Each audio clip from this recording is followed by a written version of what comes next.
हिंदू पंचांगानुसार ज्येष्ठ महिन्यातील पौर्णिमा तिथीला वट सावित्री पौर्णिमा साजरी केली जाते।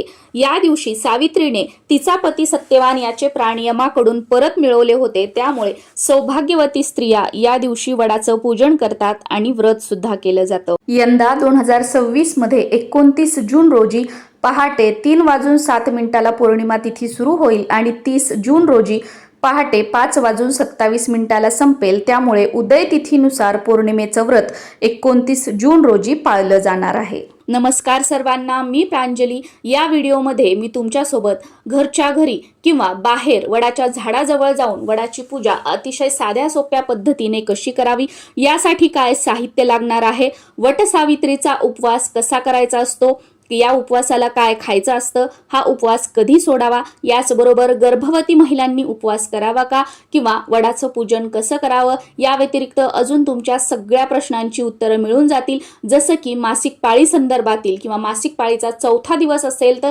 2 वेळा डोक्यावरून नाहू करून पूजा करावी का, किंवा सुतक आलेलं असेल, घरामध्ये कोणी बाळंतीण झालेलं असेल तर अशा सगळ्या प्रश्नांची उत्तरं तुम्हाला मिळून जातील। वटपौर्णिमेच्या दिवशी सकाळी लवकर उठायचं आहे आणि सर्वात अगोदर स्नान करून उगवत्या सूर्याला अर्घ्य द्यायचं आहे।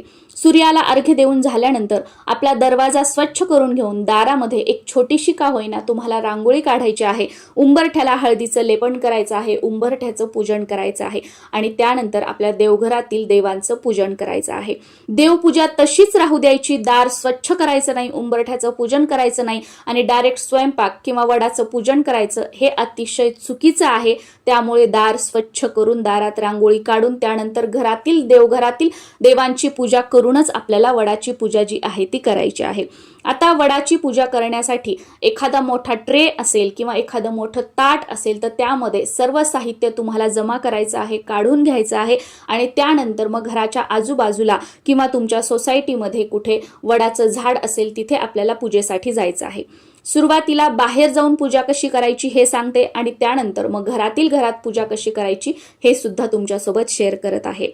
त्या अगोदर जी काही प्रश्न बऱ्याच जणांना पडलेली आहेत त्याचं उत्तर बघूया। वट सावित्रीचा उपवास कसा करावा? वट सावित्रीचा उपवास हा वेगवेगळ्या भागामध्ये, वेगवेगळ्या शहरामध्ये वेगवेगळ्या पद्धतीने करण्याची पद्धत आहे। तर तुमच्या भागात, तुमच्या शहरात कशा पद्धतीने वट सावित्रीचा उपवास केला जातो याची माहिती तुम्ही काढा आणि त्यानुसार प्रथम तुम्ही उपवास करण्याचा प्रयत्न करा। आणि जर तुम्हाला माहिती मिळालीच नाही तर मग तुम्ही व्हिडिओमध्ये जे ऐकताय किंवा तुम्हाला अजून कोणी काय सांगते त्यानुसार तुम्ही उपवास करू शकता। कारण आपल्या घराण्यातील किंवा आपल्या एरियातील ज्या रूढी परंपरा आहेत त्या पाळणं आणि त्यानुसारच सणवार किंवा व्रतवैकल्य साजरं करणं हे आपलं प्रथम कर्तव्य असतं।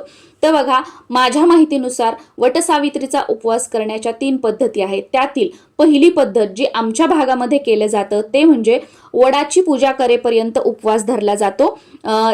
या वेळेमध्ये वडाची पूजा करेपर्यंत तुम्ही चहा घेऊ शकता, दूध, कॉफी घेऊ शकता, एखादं फळ किंवा ज्यूस घेऊ शकता, पण फराळाचे कोणतेही पदार्थ खाल्ले जात नाहीत किंवा अजून काही खाल्लं जात नाही। डायरेक्ट वडाचं पूजन झाल्यानंतर जो काही आपण पूर्णावरणाचा स्वयंपाक केलेला आहे तो जेवण करून हा उपवास जो आहे तो सोडला जातो। पण आजकाल बघा, बऱ्याच जणांना औषध गोळ्या आहेत, सकाळच्या गोळ्या, दुपारच्या गोळ्या, असं काही डॉक्टरांनी रिस्ट्रिक्शन सांगितलेले असतात।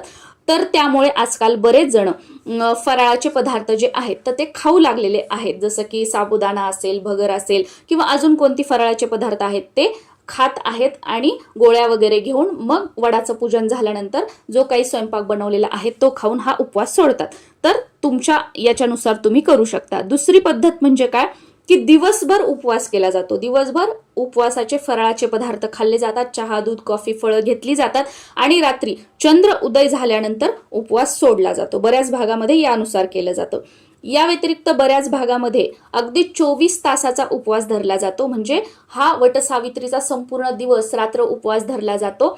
फराळाचे पदार्थ खाल्ले जातात आणि दुसऱ्या दिवशी, वटपौर्णिमेच्या दुसऱ्या दिवशी हा जो उपवास आहे तो सोडला जातो यानुसार। किंवा बऱ्याच जणांकडे तर या दिवशी फक्त पाण्यावर हे व्रत केलं जातं आणि दुसऱ्या दिवशी जेवण करून हा जो उपवास आहे तो सोडला जातो। तर तुमच्या याच्यानुसार तुम्ही हा उपवास करू शकता। दुसरा प्रश्न म्हणजे जर तुम्हाला मासिक पाळीचा पहिला, दुसरा, तिसरा, चौथा, पाचवा, 6वा यापैकी कोणता महिना सुरू असेल, डॉक्टरांनी तुम्हाला कोणतेही रिस्ट्रिक्शन सांगितलेले नाहीयेत, तुम्हाला डॉक्टरांनी बेड रेस्ट सांगितलेली नाहीये, सर्व तुम्ही हेल्दी आहात, तुम्हाला कोणतेही बंधन डॉक्टरांनी घातलेले नाहीयेत, तर मग अशा वेळेला तुम्ही वटसावित्रीचा उपवास पण करू शकता आणि वडाची पूजा पण तुम्ही करू शकता. घरच्या घरी करा किंवा वडाच्या झाडाजवळ जाऊन तुम्ही करा, ते तुमच्यावर आहे, पण तुम्ही करू शकता. पण डॉक्टरांनी तुम्हाला बेड रेस्ट सांगितलेली आहे, उपवास करू नका असं सांगितलेलं आहे, काही कॉम्प्लिकेशन्स सांगितलेले आहेत, तर मग तुम्ही यावर्षी वडाची पूजा करू नका आणि वट सावित्रीचा उपवास सुद्धा करू नका. 1 वर्ष गॅप घेऊ शकतो, काही हरकत नाही. तब्येतीची काळजी घ्या आणि पुढच्या वर्षी मग तुम्ही वडाची पूजा आणि उपवास जो आहे तो तुम्ही करू शकता. मासिक पाळीचा 4था दिवस आहे, मग 2 वेळा डोक्यावरून पाणी घेऊन नंतर वडाची पूजा केली तर चालते का? तर बघा, भलेही तुम्ही 2 वेळा काय 10 वेळा जरी डोक्यावरून पाणी घेतलं आणि जर 4थ्या दिवशी तुम्हाला फ्लो सुरू असेल, ब्लिडिंग सुरू असेल, तर तुम्ही पूजा नाही करू शकत. पण 4थ्या दिवशी तुम्हाला फ्लो जो आहे तो पूर्णपणे बंद असेल, तर मग अशा वेळेला 2 वेळा डोक्यावरून नाहू करून तुम्ही वडाची पूजा केली तरी सुद्धा चालू शकतं. मासिक पाळीचा 1, 2, 3 दिवस असेल किंवा 4था दिवस आहे, तुम्हाला फ्लो सुरू आहे, तर मग अशा वेळेला तुम्ही फक्त व्रत करायचं, म्हणजे वटसावित्रीचा उपवास तुम्ही करायचा. तुमच्या तिथे कशा पद्धतीनुसार केला जातो त्यानुसार, पण तुम्ही वडाचं पूजन करू शकत नाही. वडाचं पूजन तुमच्या घरातील इतर मंडळींनी, जसं की तुमच्या सासूबाई असतील, तुमच्या जाऊबाई असतील, त्यांनी केलं तर चालतं, पण तुम्ही वडाची पूजा करू शकत नाही. बाहेर वडाच्या पूजेला जेव्हा आपण जातो तेव्हा एखाद्या ट्रेमध्ये किंवा ताटामध्ये सर्व साहित्य तुम्हाला घ्यायचं आहे. आता पूजा कशी करायची याच्यासोबतच काय काय साहित्य लागणार आहे ते मी तुम्हाला सांगते. बाहेर वडाच्या पूजेला जेव्हा आपण जातो तर तिथे गेल्यानंतर खाली बसायला एखादं आसन वगैरे घ्यायचं आहे. तिथे असेल तर अतिशय उत्तम, पण बऱ्याच वेळेला आपण आपल्या घरातून घेऊन गेलो तर ठीक राहील. तर त्या आसनावर बसायचं आहे. जो काही आपण दिवा घेऊन गेलेलो आहोत तो दिवा सुरुवातीला लावून घ्यायचा, कारण अग्निदेवतेच्या साक्षीने ज्या काही आपण गोष्टी करत असतो तर त्याचं पूर्ण पुण्यफळ जे आहे ते आपल्याला मिळत असतं आणि देवी देवता त्याचा स्वीकार करतात. अग्निदेवतेच्या साक्षीने जे काही आपण कार्य केलेलं आहे त्याचा, म्हणून दिवा लावून घ्यायचा. त्यानंतर 2 विड्याची पानं आपल्याला ठेवायची आहेत. त्यावर थोडेसे गहू किंवा तांदूळ जे काही तुम्ही सोबत घेऊन गेलेले आहात तर ते थोडंसं ठेवायचं आणि त्यावर एक सुपारी ठेवायची आहे. ही सुपारी म्हणजे गणपती बाप्पा स्वरूप यांचं आपण सुरुवातीला पूजन करून घ्यायचं, हळद कुंकू अर्पण करून घ्यायचं. त्यानंतर फुलं अर्पण करून घ्यायची आणि आंब्याचा किंवा तुम्ही साखर वगैरे सोबत जी आपण नेलेली आहे त्याचा नैवेद्य दाखवून नमस्कार करून त्यानंतर आपल्याला वडाचं पूजन करायचं आहे.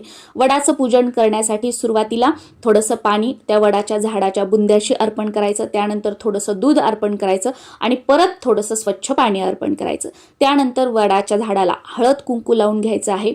त्यानंतर तुम्ही हार आणलेला असेल तर तो घालून घ्यायचा किंवा जी काही तुम्ही फुलं आणलेली असतील तर ती फुलं अर्पण करून घ्यायची आहेत. आणि त्यानंतर मग आपल्याला जो काही आपण धागा आणलेला आहे तो धागा जो आहे तो 7 वेळेला वडाच्या झाडाला आपल्याला गुंडाळून घ्यायचा आहे. पांढरा सुती धागा असतो तो 7 वेळेला क्लॉकवाईज आपल्याला प्रदक्षिणा घालत ओढून घ्यायचा आहे. आणि या धाग्याला शेवटी गाठ बांधायची नाही. तुमच्याकडे रीळ जशाल तशी तिथे ठेवण्याची पद्धत असेल तर इतर जे धागे असतात तर त्याच्यामध्ये ही रीळ अडकवून ठेवायची. बाकी तुमच्याकडे धागा 7 झाल्यानंतर जो उरलेला धागा असतो तो तोडून घेतात, तर मग अशा वेळेला तो धागा तोडून घ्यायचा आणि जो 7व्या याचा जो धागा आहे तो तिथे इतर जे धागे असतात त्याच्यामध्ये अडकवून द्यायचा आहे, पण तिथे गाठ मारायची नाहीये. मग 7 वेळा धागा गुंडाळल्याच्या नंतर वटसावित्रीची जी ओटी असते तर ती ओटी आपल्याला भरून घ्यायची आहे. वटसावित्रीची कथा ऐकायची आहे किंवा सांगायची आहे. तिथे बघा बऱ्याच जणी महिला ज्या असतात ती कथा वाचत असतात. कोणी तिथे वाचत असेल तर तुम्ही तिथे बसून ऐकली तरी सुद्धा चालते किंवा तुम्ही वाचन करा, इतर महिलांनी ती ऐकली तरी सुद्धा चालते. कथा तिथे वडाच्या झाडाखालीच वाचन करायची आहे किंवा ऐकायची आहे. त्यानंतर वडाची आरती करून मग आपल्याला आपलं आसन सोडायचं आहे किंवा तिथली पूजा वगैरे आपली पूर्ण झाली असं आपल्याला समजायचं आहे. वडाची आरती जी आहे ती तुम्हाला यूट्यूबवरती मिळून जाईल किंवा गुगलवरती सुद्धा मिळून जाईल. आरती झाल्यानंतर तिथे 5 महिलांची तुम्ही ओटी भरू शकता किंवा तिथे 5 महिलांच्या ओटीमध्ये थोडेसे गहू आणि 1 आंबा असं आपल्याला द्यायचं आहे. आपण 5 महिलांना द्यायचं, त्या 5 महिला आपल्याला सेम याच पद्धतीने गहू आणि आंबा आपल्या ओटीमध्ये देत असतात. तर या दोन्हीपैकी तुमच्याकडे जे करण्याची पद्धत आहे ते करू शकता. शकता, किंवा या दोन्ही पद्धती तुमच्याकडे नसतील तर तिथे आहेत त्या महिलांना किंवा तुमच्या ओळखीच्या महिलांना किंवा कमीत कमी 5 महिलांना तुम्हाला हळद कुंकू जे आहे ते लावायचं आहे आणि त्यानंतर मग आपण आपल्या घरी येऊ शकतो. आणि त्यानंतर घरी आल्यानंतर बऱ्याच जणांच्या घरी बघा या दिवशी पतीचं औक्षण करण्याची पद्धत आहे. मग घरी आल्यानंतर मिस्टरांना औक्षण करायचं आणि त्यानंतर पूर्णावरणाचा जो काही आपण स्वयंपाक बनवलेला आहे तर तो खाऊन आपल्याला उपवास सोडायचा असतो, जर तुमच्याकडे पूजा करेपर्यंतच उपवास करण्याची पद्धत असेल तर. बाकी तुमच्याकडे जेव्हा उपवास सोडला जातो त्याच्यानुसार तुम्ही उपवास जो आहे तो सोडू शकता. आता घरच्या घरी पूजा करायची असेल तर घराच्या आजूबाजूला कुठे नर्सरी असेल तर वटपौर्णिमेच्या अगोदरच एक वडाचं झाड तुम्ही खरेदी करून आणू शकता आणि त्याचं पूजन वटसावित्रीच्या दिवशी तुम्ही करू शकता. बरेच जण काय करतात की वडाच्या झाडाची फांदी तोडून आणतात आणि घरी ते एखाद्या कुंडीमध्ये लावून त्याचं पूजन करतात, पण हे पूर्णपणे चुकीचं आहे. कारण मी सुरुवातीला सांगितलं त्याप्रमाणे हे व्रत जे आहे ते आपण आपल्या पतीच्या दीर्घ आयुष्यासाठी करतो आणि तुम्ही जर ज्या फांदीमध्ये जीवच नाहीये, प्राणच नाहीये, त्या झाडापासून त्याची फांदी तोडून त्याचं तुम्ही पूजन करताय, अशा निर्जीव याचं ज्याच्यामध्ये प्राणच नाही आहेत त्याचं, तर याचा काहीही फायदा होणार नाही. मग यापेक्षा तुम्ही काय करू शकता की पूजा साहित्याच्या दुकानामध्ये वटपौर्णिमेचा कागद मिळतो, तर तो कागद आणून त्याचं तुम्ही पूजन केलं तर चालेल. किंवा तुम्ही गुगलवर वडाच्या झाडाचं एखादं चित्र हे करून त्याची प्रिंट तुम्ही काढून घेऊ शकता. त्या प्रिंटची, वडाच्या झाडाच्या प्रिंटची तुम्ही पूजा केली तरी सुद्धा एक वेळ चालेल, पण वडाच्या झाडाची फांदी तोडून त्याचं पूजन करणं जे आहे ते पूर्णपणे चुकीचं आहे. आणि बऱ्याच वेळेला बघा बोन्साई वडाचं झाड सुद्धा मिळतं, म्हणजे ज्याची वाढ खुंटवलेली असते. आपण आपल्या पतीच्या दीर्घ आयुष्यासाठी हे व्रत करतो आणि वाढ खुंटवलेल्या वडाचं पूजन करतो, तर हे पूर्णपणे चुकीचं आहे. तर हेही तुम्ही करू नका. खरं तर बघा, वडाचं पूजन हे ज्या वडाच्या झाडाला पारंब्या आलेल्या असतात त्या वडाचं पूजन करायचं असतं. जे वडाचं झाड 8 वर्षापेक्षा मोठं आहे, खरं तर अशाच झाडाची वटपौर्णिमेच्या दिवशी पूजा करावी. पण हे शक्य नसेल तर किमान नर्सरीमधून एखादं वडाचं झाड आणून त्याचं पूजन करायचं आहे. आणि मग दुसऱ्या दिवशी किंवा तुम्हाला जेव्हा शक्य असेल तेव्हा तुमच्या घराच्या आजूबाजूला एखादं मंदिर असेल तर त्या मंदिराच्या परिसरामध्ये एखादं आश्रम असेल किंवा आजूबाजूला एखादं शेत असेल तर त्या शेतामध्ये तुम्हाला ते लावून द्यायचं आहे. ते झाड जसं जसं मोठं होईल तसं तसं आपली प्रगती होते, आपल्या पतीचं आयुष्य वाढतं, असा त्यामागील भाव आहे. तर तुम्ही हे करू शकता. बाकी नाही तर तुम्ही रस्त्याच्या कडेला लावा, एखाद्या मोकळ्या जागी लावा.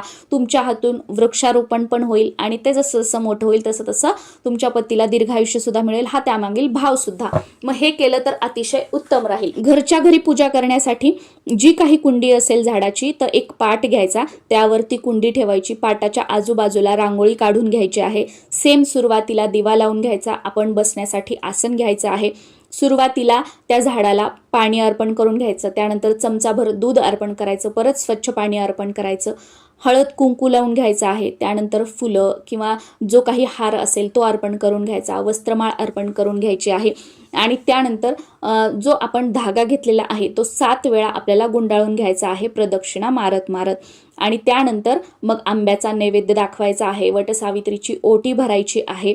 आणि मग तुमच्या घरामध्ये तुमच्या सासूबाई, जाऊबाई वगैरे असतील तर आपण एकमेकींना हळदी कुंकू लावून घ्यायचं आहे. सेम जसं आपण बाहेर एकमेकींची ओटी भरतो तर तशी ओटी भरून घ्यायची आहे. किंवा एकमेकींच्या ओटीमध्ये आंबा आणि त्यासोबत गहू तुम्हाला द्यायचे आहेत. आणि यानंतर मग तुम्ही कथा ऐकायची आहे घरामध्ये, इतर कोणी वाचत असेल तर, किंवा तुम्ही स्वतः कथा जी आहे ती वाचायची आहे. त्यानंतर वट सावित्रीची आरती करून तुम्हाला आपलं आसन जे आहे ते सोडायचं आहे. तर या पद्धतीने घरच्या घरी आपण पूजन करू शकतो. आणि जेव्हा आपण घरी पूजन करतोय तर त्यावेळेला आंब्याचा पूजा करताना नैवेद्य तर दाखवायचाच आहे, पण नंतर तुम्ही जो काही पूर्णावरणाचा स्वयंपाक केलेला असेल तर त्याचा नैवेद्य दाखवला तरी सुद्धा चालतो. तर अशा प्रकारे घरच्या घरी आणि बाहेर जाऊन तुम्ही वडाचं पूजन कसं करू शकता हे मी तुमच्यासोबत शेअर केलं. याचबरोबर अजून बरीचशी माहिती, तुमच्या बऱ्याच प्रश्नांची उत्तरं सुद्धा या व्हिडिओमध्ये मी तुमच्यासोबत शेअर केलेली आहेत. नमस्कार.